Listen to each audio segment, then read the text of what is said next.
Olá, sejam muito bem-vindos ao canal Liberaudiolivro.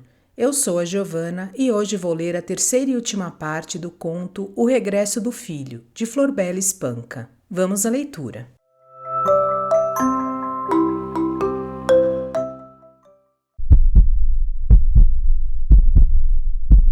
Ora deu-se o caso que um belo domingo de fevereiro, estando o senhor Justino Urbano a acabar de jantar em companhia dos dois filhos, viram com grande surpresa entrar pela porta dentro o vulto de um desconhecido, um vulto estranho e inquietante que fez soltar a Nazaré um grito de terror.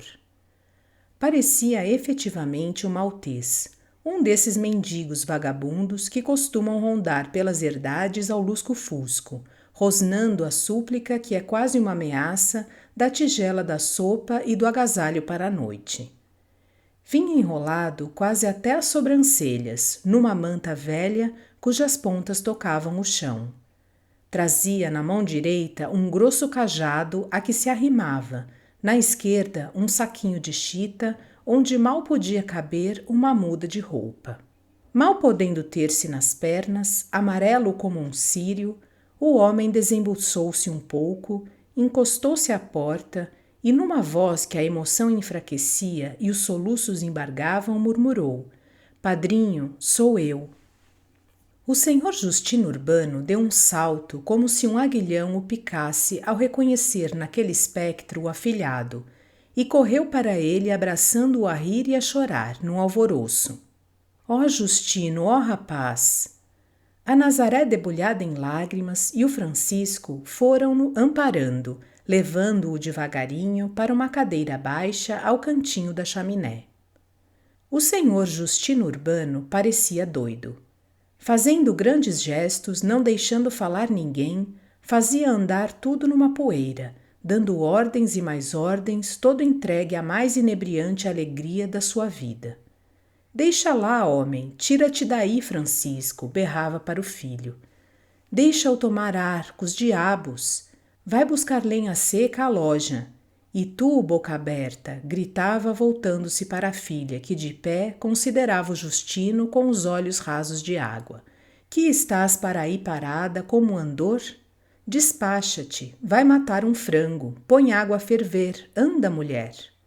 "Ora esta", dizia para o afilhado, "uma assim nunca na minha vida vi. Ora o Justino, mas como vieste tu cá parar ao fim de tantos anos?" O Justino sorria enlevado, estendendo à chama as mãos muito magras e trêmulas. Como tinha vindo cá parar?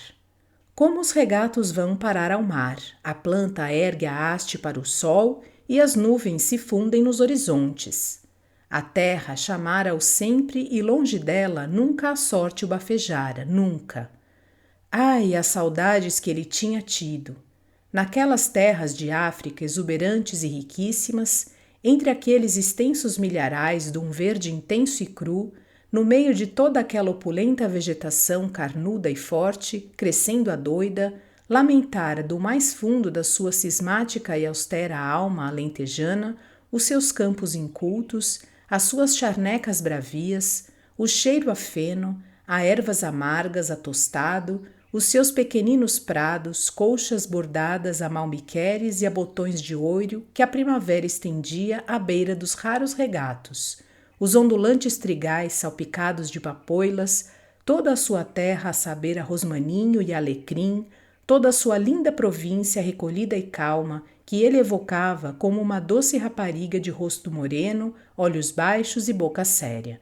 Ai, as saudades que ele tinha tido! E o Justino, em voz muito fraca e ansiosa, depois de tomar a pequenos goles a chávena de caldo muito apetitosa, a cheirar a hortelã que a Nazaré lhe preparara num instante, e de ter chupado uma azita e uma perna de frango, pôs-se a contar aos três que o ouviam cheios de piedade a sua triste história, história de desilusão e amargor. Os anos de luta e de esperança primeiro, as suas ambições, os seus sonhos.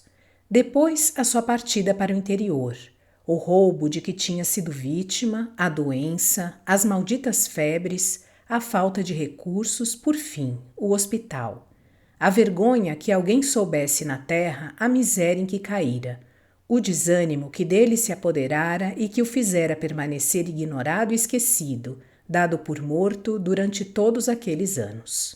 Depois, ao sentir aproximar-se a morte, a ansiedade de partir, de vir abraçar os seus, de morrer na sua terra, na sua cama, de vir ver a sua casa e os seus campos.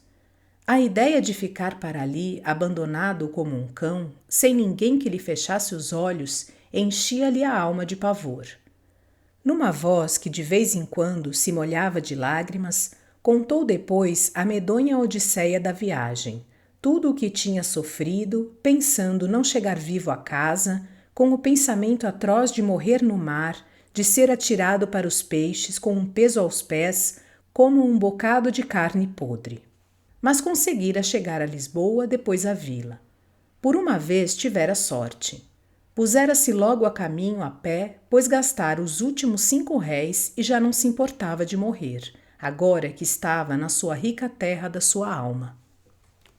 Qual morrer, nem qual carapuça, bradou o senhor Justino Urbano, dando uma palmada em cima da mesa que fez tilintar a tigela e o copo.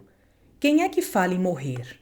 Com uma açordinha todos os dias ao levantar, umas migas com chouriço e um bom copázio de vez em quando, crias carne e ficas rijo e fero num mês.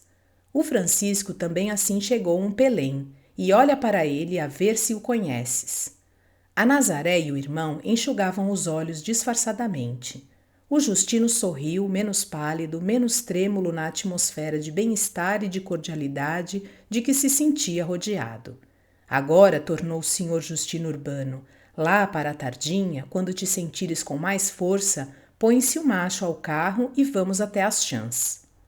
O Justino ergueu para ele os olhos brilhantes de febre e atreveu-se a fazer a pergunta que desde a chegada se lhe adivinhava nos lábios. A medo murmurou: "E a minha tia? E o meu pai?" "A tua tia", respondeu o senhor Justino Urbano, num tom um pouco contrafeito e esforçando-se para dar às palavras um tom natural. "A tua tia lá está, muito velhinha, mas lá anda. Agora o teu pai, sim, vais vê-lo, e em voz mais firme. Está rijo, está bom." O Justino sorriu, apaziguado, e ficou-se a dormitar. À tardinha, o macho posto ao carro, o Justino bem instalado numa cadeirinha e bem agasalhado num amplo capote à alentejana de farta gola de pele de raposa, os 3 homens lá foram a caminho do Monte das Chãs. A tarde declinava já. Os campos abandonados espreguiçavam-se a perder de vista, vagamente polvilhados de ouro, de um ouro pálido que esmaecia. O rapaz ia calado, embevecido. A cada canto um fantasma, uma recordação.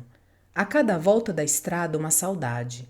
Os olhos prendiam-se-lhe a tudo, pareciam levar beijos no olhar como se poisassem devotamente em qualquer coisa de sagrado. Passou no alto um bando de pássaros negros. Só num pé, à beira de um regato, grave e melancólica, uma cegonha cismava. O Justino sorriu. Era tudo como dantes, nada tinha mudado. Ao atravessarem um montado do ribeiro, o padrinho voltou-se para trás e inquiriu num ar vagamente inquieto: "Vais bem?"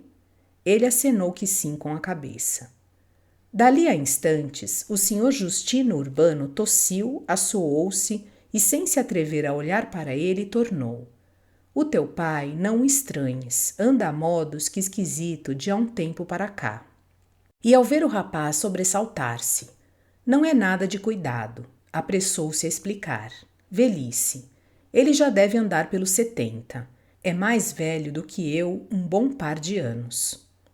O silêncio caiu cheio de pensamentos tristes.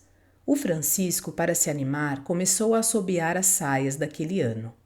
O macho caminhava sem se apressar, contornando os montes que na brandura da tarde pareciam recolher-se como pássaros para dormir. Ao passarem pela Azinheira Grande, no cotovelo do atalho, onde o senhor Justino Urbano, anos antes, tinha passado uns momentos bem amargos, avistaram a casa, o montado das chãs, o murozinho da horta embaixo. O rapaz estendeu os braços como se quisesse abraçar tudo num abraço muito apertado, muito cingido ao peito alvoroçado e contente naquela bendita hora tão sonhada do regresso. Era noite quando chegaram. Inquietos, os cães ladraram raivosamente. A Tiana, corcovada e trôpega, abriu a porta da cozinha e espreitou para fora. Ao reconhecer a voz do compadre Justino, recuou e foi à pressa buscar a candeia. Quem é? Perguntou uma voz do canto da chaminé. Boas noites, gritou da porta o senhor Justino Urbano. Cá estamos, compadre. Venha de lá uma pinga. Trago-lhe uma visita. Uma visita, balbuciou o velho, interrompendo o cigarro que estava fazendo e olhando curiosamente para onde sentia o rumor das vozes. Entraram todos. A Tiana, que ainda segurava a candeia, ao dar com os olhos no Justino, deu um grito e agarrou-se num desespero ao Francisco, sem tirar os olhos do sobrinho, que reconhecera logo. Este, sem poder avançar um passo, branco como a cal, ficou à porta, a olhar de longe o pai, sentado à chaminé. Ora essa, compadre, tornou a voz trêmula do velho. Entre, cheguem-se cá para o lume. O senhor Justino Urbano avançou, amparando o afilhado, que tremia como varas verdes. Entrou com ele na zona iluminada. A chama do lume e a luz da candeia deram-lhe em cheio no rosto, descobrindo-lhe as feições como em pleno dia. Todos olhavam como que petrificados, os peitos opressos pela poderosa emoção da cena à espera. O velho, muito alquebrado, trêmulo, levantou a cabeça toda branca e cravou os olhos no filho, que de pé ansioso, fremente, o olhava também pronto a lançar-se-lhe nos braços. O velho abriu mais os olhos. Um lampejo de lucidez atravessou-lhe numa vertigem as pupilas baças. Teve um sobressalto brusco, quase deixando cair o cigarro que segurava.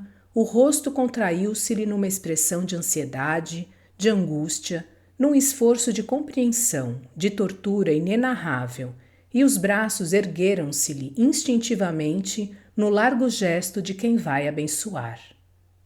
Mas foi um momento. Desviou os olhos. As pálpebras tornaram a descer brandamente sobre as pupilas foscas que as sombras da loucura obscureciam. Estendeu o braço, procurando no lume um ramo a arder onde acender o cigarro, e indiferente e longínquo tornou, na sua voz trêmula, num risinho pueril e quebrado. Pois é verdade, compadre, quando o meu rapaz voltar...